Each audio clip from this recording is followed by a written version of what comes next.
Capítulo 15. As conquistas espirituais do novo homem do futuro. Os conceitos expostos neste volume correspondem a uma nova forma mental do homem, adulta, mais avançada que a sua precedente, infantil, que ele está hoje superando para chegar àquela. A crise de desenvolvimento que ele está atravessando irá conduzi-lo a um nível evolutivo mais alto. No passado, o homem era movido sobretudo pelos instintos, usando a inteligência apenas para satisfazê-los. No velho estilo, a religião, a fé, a moral, as instituições e toda a organização social permitiam implicitamente a obtenção de tal fim, sendo isso apenas um produto do primitivo inconsciente, que ainda não tem consciência da justiça ou da moralidade de sua conduta. Assim, explica-se e justifica-se tudo, mas se compreende hoje a sua falsidade, porque já foi superada aquela fase de evolução. O velho mundo desaba e procura-se viver de modo diferente. Ser criança e comportar-se como tal não é culpa enquanto se é criança, pois não se pode ser de outro modo. A infância é uma fase necessária na evolução dos indivíduos, dos povos e da humanidade. Hoje, porém, começa-se a entrar na fase da maturidade, pela qual se verifica uma mudança da forma mental e da relativa conduta. Quando essa transformação tiver conquistado a maioria, o homem do velho estilo, que antigamente constituía a normalidade, será julgado um subdesenvolvido e a sua conduta será reprovada. A grande diferença entre os dois estilos de vida consiste no fato de que, no novo, a inteligência não é usada para servir aos instintos, mas sim para alcançar a compreensão. Então a parte melhor, que deve estar à frente da evolução, passa de serva a senhora, de dependente dos impulsos do inconsciente a dirigente destes. Quando o homem não tinha ainda conhecimento nem consciência para se autodirigir, a lei não tinha outro sistema para fazê-lo funcionar segundo os fins que ela deve atingir, senão dirigi-lo através de impulsos instintivos, como um autômato. Vejamos como ocorre esta transformação. Começar hoje a usar a inteligência para compreender a lei que tudo dirige, em vez de usá-la para a satisfação dos próprios instintos, significa entender o pensamento e conhecer as diretivas dessa lei, para poder colaborar livre e responsavelmente com ela, em vez de tolerá-la cegamente. Com este passo adiante, a posição do indivíduo diante da vida muda completamente. As consequências de tal mudança da forma mental e da sua decorrente conduta são importantes, pois assim o homem torna-se consciente da presença do pensamento diretivo da existência, compreende a técnica do funcionamento de tudo e pode, portanto, inserir-se nele harmonicamente, dirigindo-se para os fins aos quais ele tende, sem os erros e as dores que delimitam o processo. Em vez de ser dirigido sem saber, o homem pode dirigir a sua vida pelo conhecimento, em vez de receber inconscientemente a orientação das forças da lei, ele pode conscientemente funcionar harmonicamente com elas, permanecendo de forma espontânea na ordem, ao invés de ser obrigado a isso pelas sanções corretivas. Quando se conhece a técnica funcional da lei, estando-se de acordo com ela e secundando os seus movimentos, pode-se avançar ajudado pela corrente em que se navega, em vez de sofrer a resistência do seu impulso contrário. Então, a própria vontade não é mais contra a lei, mas sim segundo a lei. E o próprio eu não é mais isolado, rebelde, repelido, mas sim um elemento do grande organismo universal dirigido pelo pensamento de Deus. Então, em vez de evoluirmos à força, açoitados pela lei, cuja vontade é nos fazer avançar, subiremos levantados por sua corrente ascensional, na qual estaremos inseridos. Eis as vantagens desta nova posição mais avançada de adultos, à qual conduz a atual maturação evolutiva. Este amadurecimento começou com a ciência moderna. As religiões representam, ao contrário, a fase infantil da humanidade. Mas elas, no seu devido tempo, foram úteis, justificando-se pelo fato de constituírem um degrau necessário para tornar possível, inclusive para elas, alcançar a fase adulta, quando então se fundirão com a ciência. Como movimento de vanguarda, a ciência arrastará consigo até mesmo as posições mais atrasadas, elevando-as ao seu nível, no qual viverá o novo homem adulto. A ciência exige um desenvolvimento mental que as religiões não requerem e que até mesmo podem dispensar. O choque entre a ciência e a fé deve-se à distância que há entre as suas formas psicológicas, situadas em duas posições antípodas com relação à fase evolutiva hoje percorrida pelo homem, uma mais avançada e a outra menos. É por isso que a ciência, em oposição à religião, fez-se materialista e ateia, razão pela qual ambas vieram frequentemente a se guerrearem mutuamente no último século, sem compreender a razão do seu antagonismo, decorrente da distância e do contraste de posições ao longo do caminho da evolução. Isto é provado pelo fato de que a religião está morrendo na sua velha forma e a ciência está triunfando, encontrando-se pronta para arrastar consigo em frente a religião, tão logo a maturação mental do homem o permita. Para o adulto, tais antagonismos desaparecem. Então a religião torna-se científica e a ciência torna-se religião. O antagonismo encontra-se somente na mente do involuído, que não compreendeu o fenômeno. Por sua natureza, a ciência não pode ser ateia. Como poderia sê-lo se a ciência explora continuamente o funcionamento de todos os fenômenos? Ninguém mais do que o homem de ciência pode sentir a presença de Deus no material que estuda.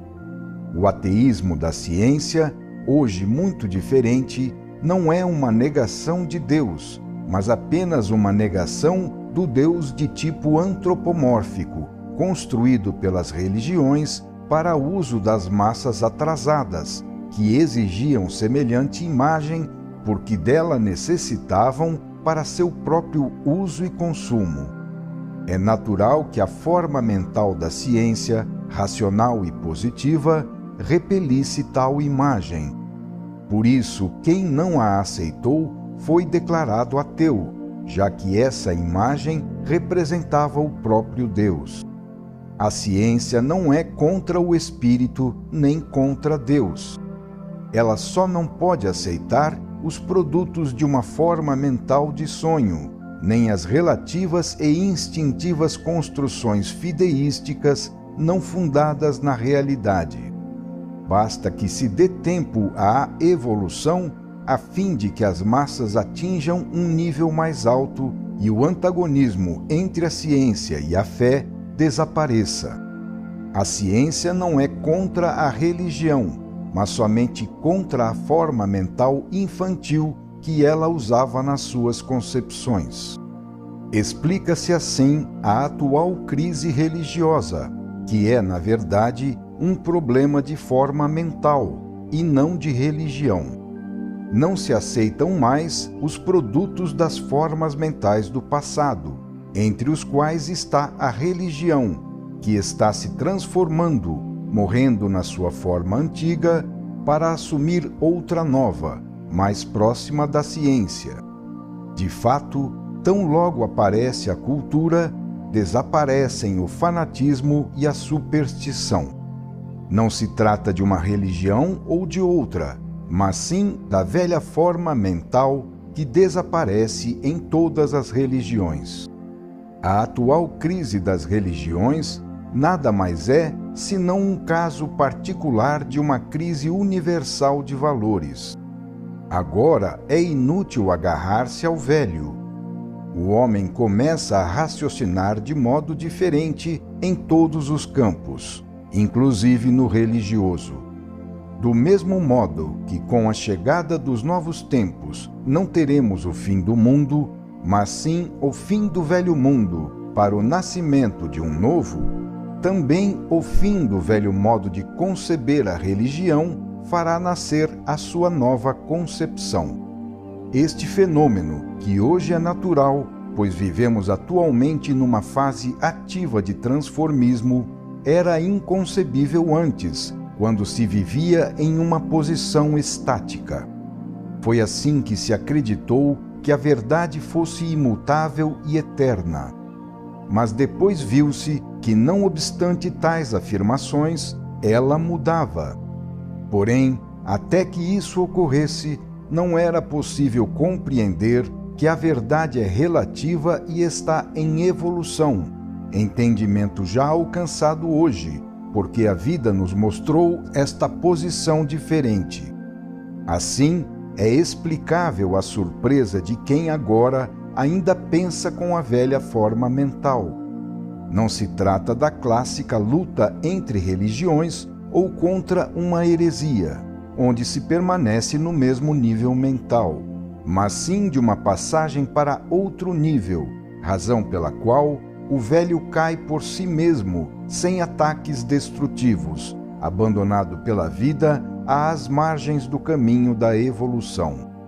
Está acabando o espírito antirreligioso de outrora entre grupos antes guiados pela mesma forma mental, que em todos eles foi se transformando, assemelhando-os no mesmo modo de pensar, muito diverso do que foi no passado.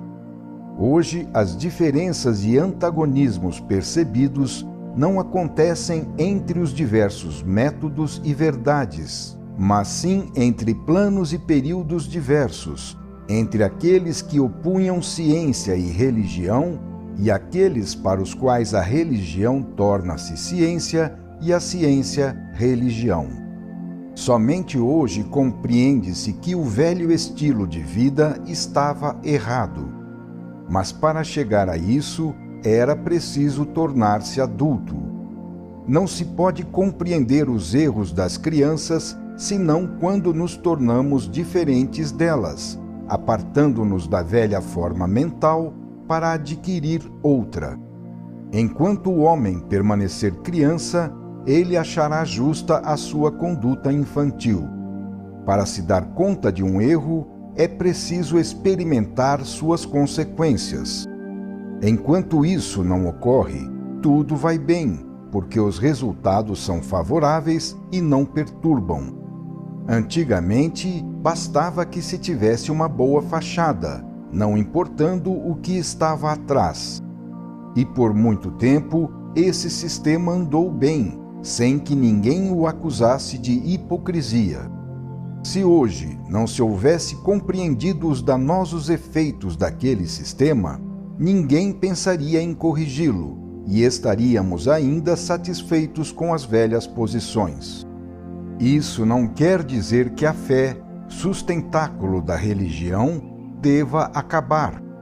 Se ela existe, significa que tem uma função e que deve ser reconhecida, porém situada no lugar que lhe cabe.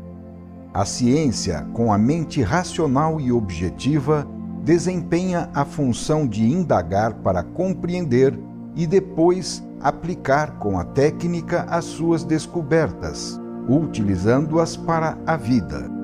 A fé, assim como o sentimento e a intuição, desempenha a função de revelar realidades espirituais inacessíveis à razão, lançando pontes para o futuro da evolução. As funções da ciência e da fé, portanto, são distintas, mas complementares. O conflito nasce quando uma quer substituir a outra, invadindo o seu campo, quando a fé quer eliminar o trabalho da razão, impondo mistérios, e a ciência procura paralisar o trabalho da fé, suprimindo suas intuições. A função de ambas, no entanto, é colaborar, ajudando-se mutuamente para o mesmo fim, que é avançar no mesmo caminho. A passagem da fase infantil à posição de adulto leva a um modo de perceber e se comportar diferente. O método do passado, de luta entre as religiões rivais, é substituído pela compreensão e colaboração. A maturação evolutiva leva à criação de uma imagem diferente de Deus. A vida deixa que o homem crie aquilo que mais lhe convém para progredir. Um Deus constituído por um pensamento abstrato, que é a lei diretora do funcionamento universal, era um conceito inimaginável para o primitivo do passado, conceito que, portanto, não servia à vida. Para este uso, então, ela permitiu que se imaginasse um Deus antropomórfico, mais acessível, que satisfizesse à forma mental de então. Hoje, por idênticas razões, já se pode passar a outro conceito de Deus, aceitável para o homem da ciência moderna. Quando as velhas representações da verdade não convêm mais à vida, ela as abandona e as substitui por outras, ainda que as tenha aceitado no passado quando lhe convinham. Isso não impede que aos povos e indivíduos subdesenvolvidos ainda possam ser úteis aquelas velhas representações, que os mais evoluídos já superaram.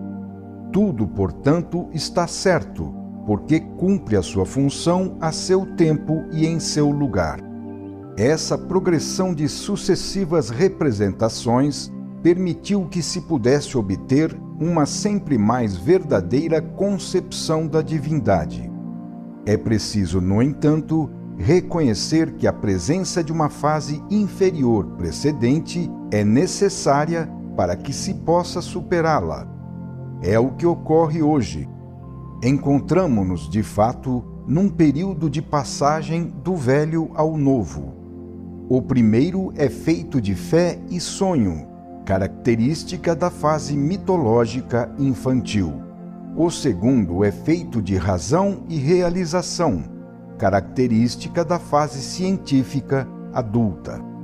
O primeiro poderia ser comparado à intuição dos poetas, aos contos de ficção científica. O segundo, à técnica realizadora das descobertas dos cientistas. O primeiro é fantasia, que sonhando antecipa, a exemplo de Júlio Verne em sua descrição da viagem à Lua. O segundo é ciência, que concretiza o sonho, a exemplo dos primeiros astronautas que desceram na Lua em 20 de junho de 1969. Para reconhecer qual poderá ser a nova religião do futuro, podemos estabelecer a seguinte proporção: os romances de ficção científica preludiam a positiva realização da técnica científica, assim como a fé na mitologia religiosa antecipa a positiva religião científica do porvir. Por analogia, pode-se deduzir da primeira parte da proporção, relativa ao conhecimento dos dois primeiros termos e suas relações, o valor da incógnita, que é o quarto termo. Este não contradiz o terceiro, mas sim o confirma, uma vez que é constituído pelo seu desenvolvimento. Assim, o novo tipo de religião não destrói o velho, mas sim o continua, levando-o mais adiante. Chegando a esse novo nível, o homem atingirá uma compreensão que hoje ainda não tem. O plano de seu conhecimento se deslocará e ele se tornará consciente do funcionamento universal e de sua posição nele. Compreenderá, com uma forma mental positiva, que a desordem do caos do antissistema em que está situado é apenas aparente e de superfície. Ele descobrirá que na fenomenologia universal há uma íntima realidade, constituída pela presença do sistema na profundidade do antissistema. Verificará, assim, a presença de uma ordem perfeita e inviolável, à qual está sujeita a desordem do antissistema, que é enquadrada, disciplinada e dominada por esta ordem. Portanto, o mal que reina no antissistema constitui apenas uma posição periférica do ser, enquanto a posição central é formada pelo sistema, que estabelece um núcleo vital oposto ao mal, ou seja, o bem. Se assim não fosse, o antissistema, com o seu negativismo, já teria sido destruído há muito tempo. Eis que no centro dessa negatividade encontra-se a positividade do sistema. Isto significa que dentro desse invólucro de mal acha-se um núcleo de bem. Assim, no íntimo desse turbilhão de mal, dores, ignorância, morte, trevas, etc., há um centro feito de bem, felicidade, conhecimento, luz, vida, etc. Não fomos separados dos mananciais da existência, pois eles continuam a ser irradiados para nós através da cortina da negatividade do antissistema, mas eles apenas podem nos alcançar na medida permitida pela transparência de nossa atmosfera, que se faz cada vez mais sutil quanto mais subimos para o centro, evoluindo para o sistema. Tudo o que existe é atraído por este centro e movimenta-se em sua direção. Esta atração determina e canaliza para o centro o movimento evolutivo de retorno ao sistema.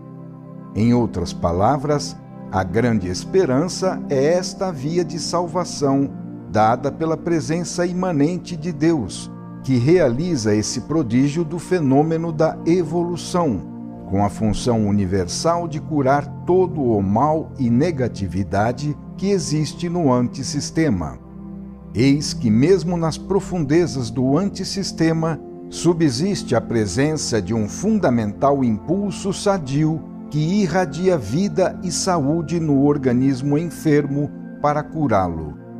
A grande descoberta do homem já adulto consistirá em adquirir consciência da presença do sistema, encontrando no fundo do antissistema a primeira fonte da existência. Então a ciência compreenderá a lei e terá encontrado Deus. Os astronautas russos gabaram-se de não ter encontrado Deus no céu, onde se diz que ele está. Talvez pensassem que encontrariam um Deus com imagem humana. Mas eles encontraram leis, leis e leis, às quais prestaram total obediência.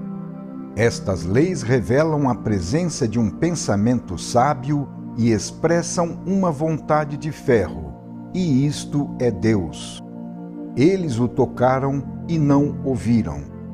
Acontece que Deus não pode ser procurado no exterior, fora do ser, mas apenas no interior das coisas, no âmago dos fenômenos da ciência, no íntimo de nós mesmos. Esta afirmação é confirmada pela existência de fatos concomitantes já explicados por nós, mostrando-nos que a evolução vai do antissistema ao sistema. que o sistema está no interior do antissistema, que a evolução, portanto, procede para o interior onde está o sistema, que o sistema é de natureza espiritual e que, assim, a evolução leva à espiritualidade. Desse modo, explica-se por que a evolução consiste num desenvolvimento nervoso, cerebral e mental. Portanto, Deus, que é pensamento, está e deve ser procurado no íntimo do ser.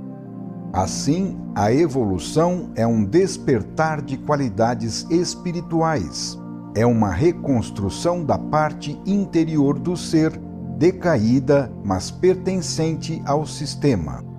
A evolução consiste, antes de tudo, neste despertar e nesta reconstrução, ou seja, no desenvolvimento psíquico da personalidade, e somente como consequência deste aprimoramento do psiquismo, cuidará do desenvolvimento do organismo, que é apenas um instrumento de manifestação e experimentação dessa personalidade.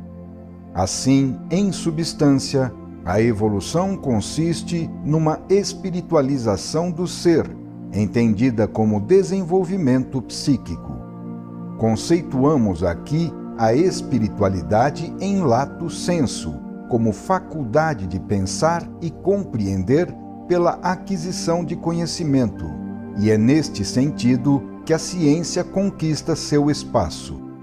Explica-se assim por que o homem deve procurar Deus dentro de si mesmo, mas se explica também por que ele o procura fora. Trata-se de um comportamento próprio do antissistema, sendo, portanto, natural que essa busca seja feita de modo invertido, centrífugo e enfermo, no sentido oposto ao ser íntegro, são e centrípeto, que está dirigido para o sistema, de onde não procura fugir. Por essa razão, sabemos agora qual a postura correta que deveria ser assumida. Mas é natural que o homem comporte-se justamente de modo contrário, porque ele está mergulhado no antissistema e não pode senão seguir os respectivos métodos. Tal posição dos elementos do fenômeno leva também a outra consequência, porquanto da presença do sistema no centro do antissistema, ou seja, do Deus imanente em nosso universo, conclui-se que tudo, no seu íntimo profundo, nas suas raízes que estão no nível do sistema, é perfeito, ainda que essa perfeição fique escondida por uma crosta de imperfeição tanto maior quanto mais o ser está imerso no antissistema, ou seja, longe do sistema. Isso significa que mesmo quando ocorre o contrário na superfície e a aparência seja diferente, tudo em substância funciona para o bem maior do ser e para o melhor rendimento do seu progresso. Observemos agora as consequências práticas a que levam tais conceitos. Deles deriva uma nova visão da vida, que leva a assumir uma nova posição diante dela, trazendo por conseguinte resultados diversos. Conhecer a técnica de tal fenômeno pode ser útil na procura do sucesso, problema hoje considerado da maior importância. O homem, em geral, segue o método egocêntrico, separatista, próprio do antissistema, fazendo-se centro e lutando contra todos para superá-los e sujeitá-los. Ele sente-se elemento isolado no caos, onde busca impor a própria ordem e tornar-se o centro dela, tentando dobrar tudo à sua vontade. Ora, num mundo regulado por leis que não admitem ser violadas, tal comportamento é absurdo e desastroso, porque neste contínuo choque com a vontade da lei, também decidida a impor a sua ordem, quem paga é o homem, o mais fraco. A vida sabe o que quer. Ela maltrata quem a desobedece, mas ajuda quem a segue. Completamente diferente é o rendimento do próprio trabalho, conforme seja ele realizado indo contra ou a favor da corrente da lei. Enquanto no primeiro caso, o esforço consome-se em atritos contra ela, no segundo caso, o rendimento é maior, pois se evita o desgaste. Desde que se seja evoluído, viver no antissistema não quer dizer que não se possa viver em profundidade na ordem do sistema e seguir seus métodos. Mas é preciso não só ter compreendido que há uma lei, mas também saber viver em função dela e não de si próprio. O ponto de referência da vida é completamente diverso nos dois casos. Num caso, esta referência é a lei. No outro, é o próprio eu. Resultam, assim, dois tipos de vida diversamente orientados, com as respectivas consequências. Em nosso mundo, o melhor é o mais forte, aquele que, com a sua potência, sabe vencer a todos num regime de caos. Segundo outro tipo de vida, num regime de ordem, o melhor é quem tem mais méritos, por ter conquistado valores pessoais, os quais ele põe a serviço de todos. Tal indivíduo sabe que tudo é controlado pela sabedoria da lei, que não admite violações e castiga os transgressores.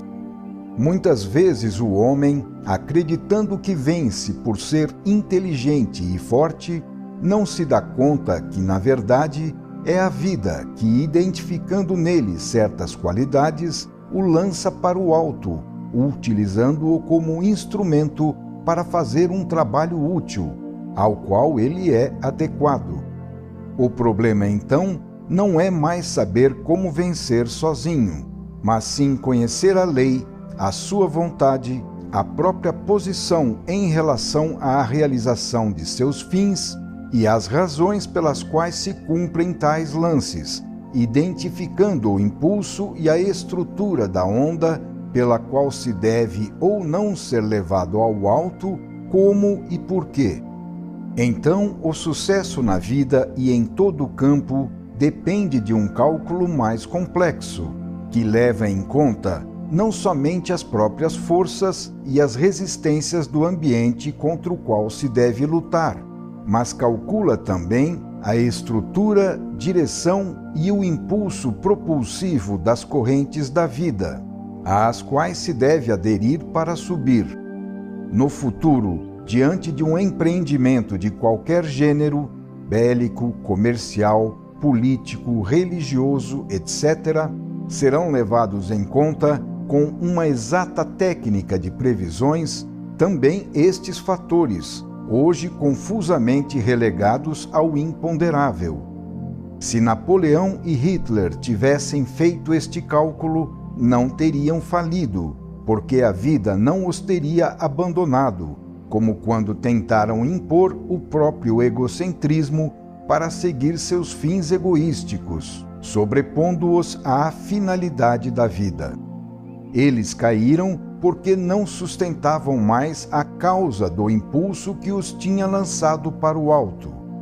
Se eles tivessem se retirado a tempo, logo que houvessem terminado o trabalho para o qual a vida os protegia, não teriam falido, como ocorreu quando subverteram a própria missão para se tornarem o centro do próprio desejo de grandeza.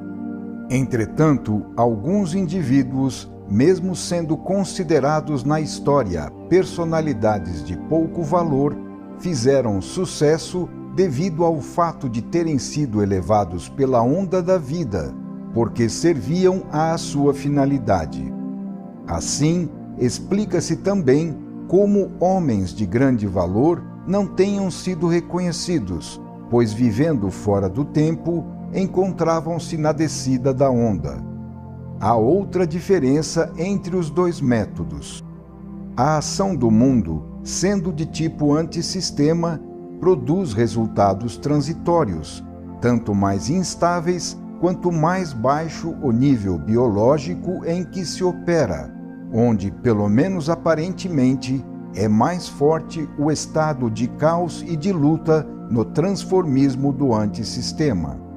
De fato, o mundo está cheio de falências e desilusões, não se sabendo o que valem as suas conquistas, já que estas não duram. Ao contrário, o método de quem se ajusta à lei, pelo fato de se projetar na direção do sistema, produz resultados duradouros, definitivamente nossos, dos quais ninguém, nem mesmo a morte, poderá nos privar. Tais resultados não são como os do mundo, anexados ao exterior, mas sim assimilados como qualidades nossas, constituindo valores espirituais definitivamente adquiridos. Tentemos aplicar estes conceitos de forma ainda mais particular. Estas observações não são para aqueles que, embriagados pelas fáceis vitórias, creem numa vida terrena de triunfo, mas sim para aqueles que já experimentaram bastante a dureza da realidade. À luz das precedentes considerações, vejamos se é virtude ou defeito o desprendimento do fruto do próprio trabalho. Num mundo em que tudo é transitório, o problema da durabilidade é fundamental. A primeira e mais espontânea resposta a esse quesito é que tal separação não é, como os moralistas podem sustentar, uma virtude. Cada trabalho deve prefigurar um fruto como resultado que o justifique. A própria vida é utilitária e não gasta suas energias, exceto para produzir alguma coisa. É a ligação a esse fruto que nos sustém no esforço de cumprir aquele trabalho. Então, aquela distância passa a ser um mal, porque elimina até mesmo a nossa vontade de trabalhar e nos leva à inércia. É inegável, porém, que vivemos num mundo de tentativas, onde não há garantia de se conseguir a posse do fruto do próprio trabalho. É fácil, então, ficarmos desiludidos, de mãos vazias, depois de ter feito tanto esforço. Encarado sem egoísmo, desprender-se pode até nos ser útil, mas se ele nos retirar a vontade de trabalhar e nós, para evitarmos desilusões, não fizermos mais nada, então cairemos no pior dos sistemas. Como se resolver então o problema? A maior parte dos resultados que se almeja atingir na Terra pertence a esse plano de evolução e é de natureza caduca e ilusória. Frequentemente acabam num engano, seja porque se trabalha, mas não se chega ao resultado e assim à satisfação sonhada, seja porque eles, por natureza, não são duradouros. O melhor seria dirigir-se à conquista de valores superiores, que não são exteriores, mas sim íntimos, fazendo parte da própria personalidade, pois constituem as suas qualidades adquiridas e permanentes. Isso, porém, não impede que mesmo o trabalho voltado para resultados falhos ou fictícios tenha a sua utilidade, pois serve como experimentação, cujos resultados fixam-se na personalidade do indivíduo. É neste sentido que até mesmo a corrida atrás de riqueza, poder, prazeres e glórias pode ter sua utilidade, apesar de tais coisas redundarem sempre em ilusão. Mas devemos então condenar quem trabalha nesse nível? Não, pois este é o seu plano evolutivo e ele não saberia fazê-lo de outra maneira. Não se pode culpar uma criança de ser inexperiente e de não saber trabalhar de outro modo. Além do mais, este ser está sujeito a sofrer provas, erros e sanções que lhe são úteis, porque lhe servem para experimentar e evoluir em proporção ao seu nível de ignorância e sensibilidade. Assim, ele também se realiza a si mesmo tal como é, pois mesmo se enganando, atinge os fins que a vida deseja. Vejamos agora como funciona o indivíduo do outro tipo. Antes de tudo, para ele, os resultados que consegue são independentes do juízo, aprovação ou condenação por parte do mundo. Atitude rara, já que a maior parte teme este juízo e, para evitá-lo, enquadra-se na conformidade, impondo-se limitações. Porém, mesmo esse tipo de homem, como todos os demais, está ansioso de sucesso. Mas sucesso em quê? Ele está preso ao fruto do próprio trabalho. Mas que fruto? Encontra-se livre da opinião alheia porque tem consciência dos próprios deveres e presta contas do que faz diretamente ao tribunal de Deus, tornando-se autossuficiente diante do mundo. O seu sucesso, o fruto pelo qual trabalha, é superior, espiritual e mais íntimo, consistindo em valores imperecíveis que não se podem perder. É certo que o crescimento é um instinto fundamental da evolução. Crescer é desenvolver-se e subir, mas cresce de verdade aquele que cresce nos valores espirituais, e não quem cresce apenas nos valores materiais. Concentrar-se em si e para si é antissocial, sendo assim contra as leis da vida, porque, queira ou não, vivemos coletivamente num organismo, cada um como uma engrenagem num relógio, que não se pode tornar egoisticamente maior sem perturbar o funcionamento na ordem e, portanto, ser obrigada por essa ordem a reentrar nas suas justas dimensões. Uma engrenagem assim desajustada acaba sendo jogada fora do relógio. Será vantagem, no entanto, aperfeiçoar-se dentro dos seus limites, tornando-se assim sempre mais valorizado, porque apto a melhor cumprir a sua função. Devemos esclarecer que crescer como valor espiritual não é entendido aqui no sentido de se isolar do mundo, a exemplo do místico ou anacoreta, que se ausentam da realidade da vida. Por valor espiritual, entendemos também o fruto da atividade mental do cientista e do pensador, do dirigente de uma indústria ou de qualquer outra organização social. Como valor espiritual, entendemos o fruto de toda a atividade que desenvolve a inteligência. É indiscutível que a nossa vida atual pode ter verdadeiro valor se vivida em função de uma meta a atingir, sem o que a vida fica sem sentido. Cuidemos, portanto, de vivê-la com inteligência, percorrendo de maneira orientada e não de forma cega o caminho evolutivo que a constitui. No entanto, estamos longe de negar a vida terrena, fazendo dela um exílio, enfrentando-a somente de forma negativa para fugir ao trabalho criativo que ela, com a sua experimentação, representa. Se a vida terrena existe, é porque tem os seus fins.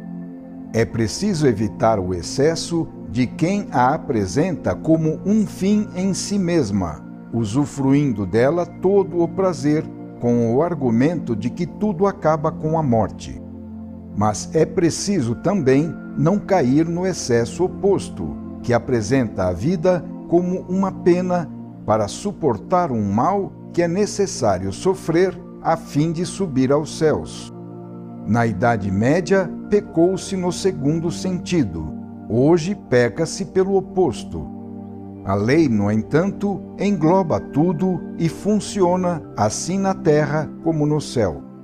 Então, continua-se a trabalhar no mundo como quem é do mundo, mas com outro ânimo, com outra visão da vida e de seus fins. Funciona-se aparentemente como os outros, mas evitando fazer-se centro de tudo e mantendo-se, ao contrário, em posição subordinada à lei e aos fins da vida. Age-se assim não por princípios ideais ou morais em que se pode crer, mas sim porque este é o caminho mais seguro, sendo, portanto, útil segui-lo, argumento que todos compreendem. A posição de quem está orientado é completamente diferente de quem está sem orientação.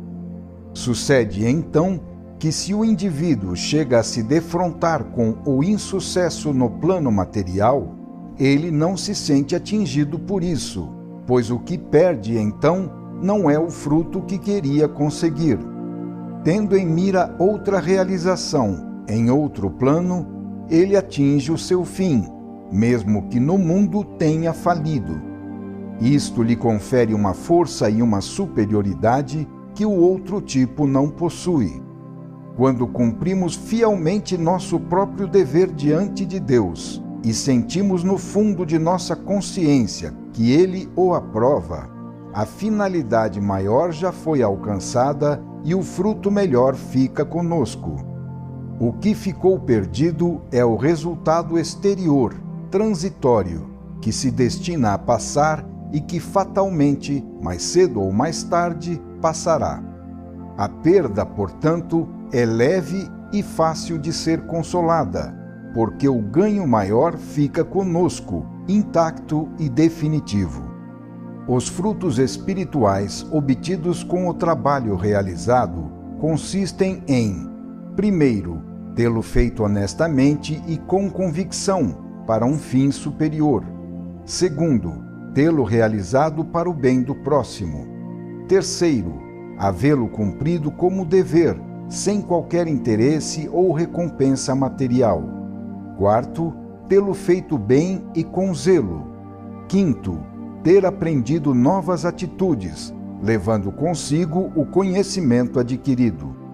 Tudo isso permanece como nosso patrimônio, constituído pelo mérito adquirido diante da justiça da lei, valor que fica como propriedade permanente em benefício de quem o ganhou.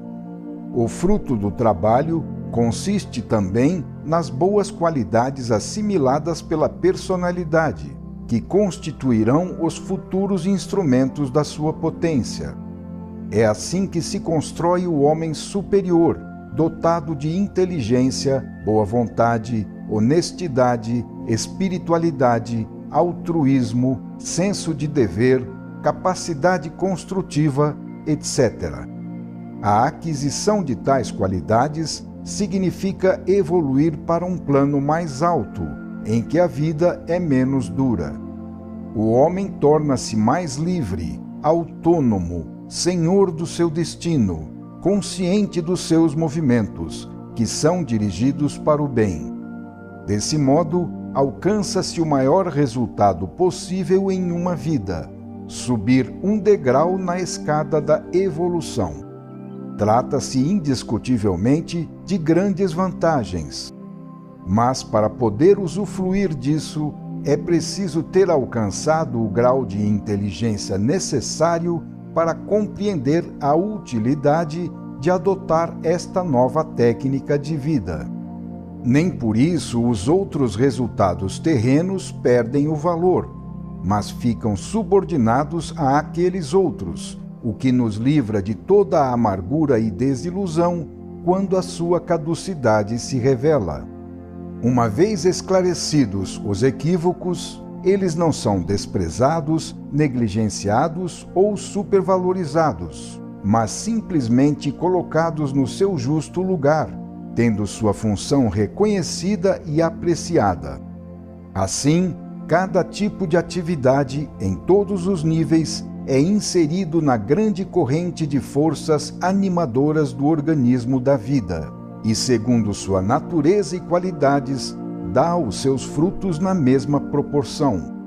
Tudo isso é conhecido pelo homem que se põe diante de Deus e vive consciente diante da lei. Final do capítulo 15.